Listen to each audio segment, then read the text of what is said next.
Video घोड़ा घोड़ा इस्लामाबाद में मीटिंगूं हयो माण्हू बाज़ी कोन था अचनि मायूं मुड़नि ई कोन थियूं हाणे मौलवी विढ़ंदा त कोन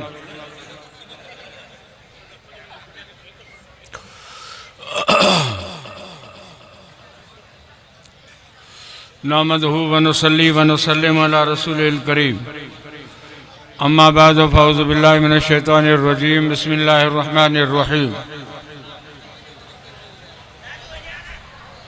फ़ी सुहुफ़िन मुकर्रमतिन मरफ़ूअतिन मुतहहरा बिअयदी सफ़रतिन किरामिन बररा वक़ाल नबी सल्लल्लाहु अलैहि वसल्लम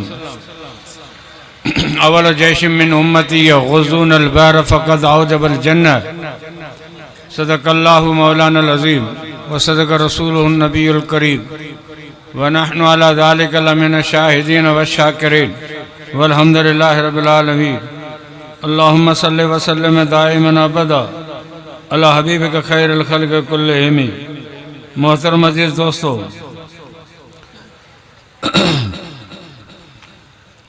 जी तव्हां हींअर जलसे में वेठा आहियो, निहारियो वेठा मौलवी में, तव्हांजूं नज़रूं मौलवी में आहिनि।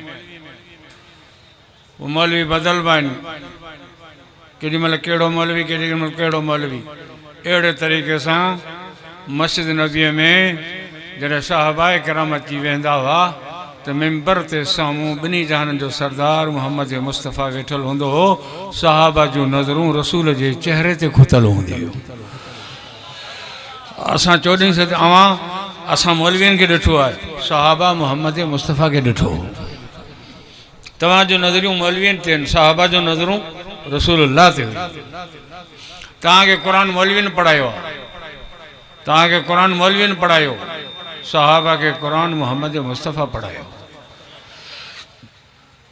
तव्हां नमाज़ूं असांजे पोयां पढ़ियूं, सहाबा नमाज़ूं रसूलुल्लाह जे पोयां पढ़ियूं। अवां जी तरबियत मौलवी था कनि, सहाबा जी तरबियत रसूलुल्लाह कई। घर में, शहर में, सफ़र में, हज़र में, मस्जिद में, मदरसे में, मैदान जिहाद में, जंग में, हर जाइ ते उन्हनि जी क़ियादत ऐं अॻुवाणी अल्लाह जे रसूल कई। इन करे हिन उम्मत जे अंदरि सभ खां भले में भलो, सभ खां भले में भलो मोहम्मद मुस्तफ़ा जो सहाबी आहे। हज़रत उमर बिन अब्दुल अज़ीज़ रहमतुल्लाह अलैह, उनखां के माण्हू पुछियो त साईं हज़रत अमीर मुआविया जे बारे में तव्हां छा था चओ? तॾहिं उमर बिन अब्दुल अज़ीज़ रहमतुल्लाह अलैह फरमायो कि हज़रत अमीर मुआविया जे घोड़े ते सवार थी अल्लाह जे रस्ते में जिहाद कयो। उन घोड़े जे नक में जेका सिंग आहे, उन सिंग में जेका मिट्टी लॻल आहे, उहा मिट्टी बि मूं उमर बिन अब्दुल अज़ीज़ खां भली आहे। घोड़े जे नक में सिंगारी मिट्टी बि मूंखां भली आहे। इहा रसूल जे सहाबा जी फज़ीलत आहे। रसूलुल्लाह सल्लल्लाहु अलैहि वसल्लम जे सहाबा मंझां 1,24,000 सहाबियनि, हिकिड़ो सहाबी आहे अमीर मोमिनीन हज़रत अमीर मुआविया। ये रजब जे महीने जे 22 तारीख़ ते हज़रत अमीर मुआविया जी वफ़ात आहे। इन रजब जे महीने जे 27 तारीख़ ते रसूलुल्लाह सल्लल्लाहु अलैहि वसल्लम जो मेराज आहे। तव्हां जलसनि में हलो, घुमो फिरो, ॾिसो वासो, हेॾां होॾां वञो। 27 रजब जे हवाले सां हर को मौलवी तव्हांजे साम्हूं मेराज जो वाक़ियो बयानु कंदो, पर अहिड़ा मौलवी तव्हांखे घटि मिलंदा जेके 22 रजब जे हवाले सां इस्लाम जे अज़ीम जर्नेल ऐं दुनिया जे वॾे में वॾे फ़ातिह रसूल जे प्यारे सहाबी हज़रत अमीरुल मोमिनीन जो अहवाल बयानु कयो। इन करे ज़रूरी आहे, ऐं ज़रूरी थो सम्झां त शक शुबा दूर करे तव्हांखे ॿ चारि हक़ीक़तूं ॿुधायां। कुझु दोस्त चवंदा आहिनि साईं हे जेके जमियत वारा मौलवी आहिनि उहे सहाबा खे नथा मञनि, सहाबा जो शान ई नथा बयानु कनि। हा थोरो ब्रेक ते पैर रख पुटु, तकड़ न कर, ब्रेक ते थोरो पैर ॾे। जमियत उलमा इस्लाम सहाबा किराम जी ग़ुलाम आहे। सहाबा किराम जी मोहब्बत ऐं इश्क में उन्हनि जे हर क़िस्म जे सीरत ऐं किरदार खे पंहिंजे स्टेज तां बयानु करण में जमियत फ़ख्र सम्झे थी। बाक़ी रज़ो हाल तकिड़ो हिकिड़ो वक़्ती हालात जी तक़ाज़ा हूंदी आहे, उन जूं घुरिजूं पंहिंजियूं आहिनि। तव्हां बस में चढ़ो, सखर खां केॾां था वञो? जी इस्लामाबाद। घणा मुसाफ़िर वेठा आहिनि बस में? 60।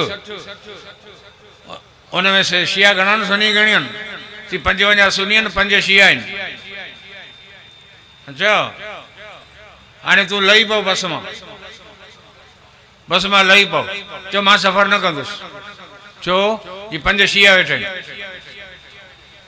लही पओ, ड्राइवर खे चओ न शीयनि खे लाहे त पोइ मां हलां, लाहे न, हुन सां गॾु सफ़र छो थो करे, गॾु वेठो ई हुन सां चओ, हुन बस में शिया वेठा न, इहे त पली थी वई, तूं लहो न, जंहिं असेंबली में तूं वेठो हुन असेंबली में 5 शिया वेठा आहिनि, निकिरी वञे असेंबली मां, चओ मेंबर कोन थो थियां, हिते बयानु कोन कंदो, हिन असेंबली इहा असेंबली मूंखे खपे न जंहिंमें 5 शिया वेठा आहिनि, निकिरी वञ ॿाहिरि, छो वेठो आहीं असेंबली, वञी पियो हज ते, वञी पियो उमिरि ते, चढ़ियो वेठो जहाज़ में, 450 हाजी जहाज़ में वेठा आहिनि, हुन में 50 शिया आहिनि, 400 सुन्नी आहिनि, लही वञ जहाज़ मां, चओ मां न हलंदुसि, 50 शिया वेठा आहिनि, मां न हलंदुसि, लाहे न शीयनि खे, पोइ वञ न हज ते, मजबूरी आहे, गॾु हलंदे चढ़ी वेहंदे, कहिड़ो बि हुजे पर सफ़र गॾु कंदे, वींदे सऊदी अरब, कहिड़ो बि हुजे पर बस में गॾु सफ़र कंदे, इस्लामाबाद वींदे, कहिड़ो बि हुजे, केतिरो बि जज़्बाती हुजे, पर जेकॾहिं असेंबली में 5 शिया वेठा आहिनि त तूं बि गॾु वेहंदे, जेकॾहिं बस में 2 शिया वेठा आहिनि त तूं बि गॾु वेहंदे, जेकॾहिं हवाई जहाज़ में गॾु वेठा आहिनि त तूं बि वेहंदे, ही मुंहिंजा दोस्त दुनिया जूं तक़ाज़ाऊं आहिनि, जेकॾहिं मुल्की हालात ऐं हिन वक़्त जूं तक़ाज़ाऊं असांखे मजबूर कनि थियूं त तव्हां फ़िरके वारे खे लत हणी हिन पाकिस्तान जे अंदरि क़ुरान जे कानून खे नाफ़िज़ करण जे लाइ आर्ज़ी तरह सां कंहिं सां बि इतिहाद करे सघो था, त मुंहिंजा दोस्त इहो दुनिया जो सफ़र आहे, इन जी आड़ वठी तूं आलमनि ते गंद न उछल, गारियूं न ॾे, आलिम लावारस न आहिनि, आलिमनि जे पारां असां जहिड़ा ग़ुलाम हुननि जे दिफ़ा करण लाइ हर वक़्तु तयारु आहिनि, तूं हलिया त तोखे आउं ॿुधायां सहाबा जो शान छा आहे, असां सहाबा खे मञूं था, बाक़ी आर्ज़ी तरह सां जेकॾहिं हुन सां गॾु सफ़र कयो वञे कंहिं मक़सद खे हासिल करण जे लाइ, त उन जाइ ते तुंहिंजा बि क़दम हूंदा, तूं बि इन्हनि ॻाल्हियुनि में फाथल आहीं, तूं बि सफ़र करे सघींदो ऐं तूं बि हुननि सां गॾु वेठो आहीं, तूं जेकॾहिं हुननि सां गॾु वेह त जाइज़ आहे, बाक़ी असां जेकॾहिं वेहूं त जाइज़ कोन्हे, महिरबानी कर थोरो सम्झी ॻाल्हाए। मौलाना फज़ल रहमान साहब जी क़यादत में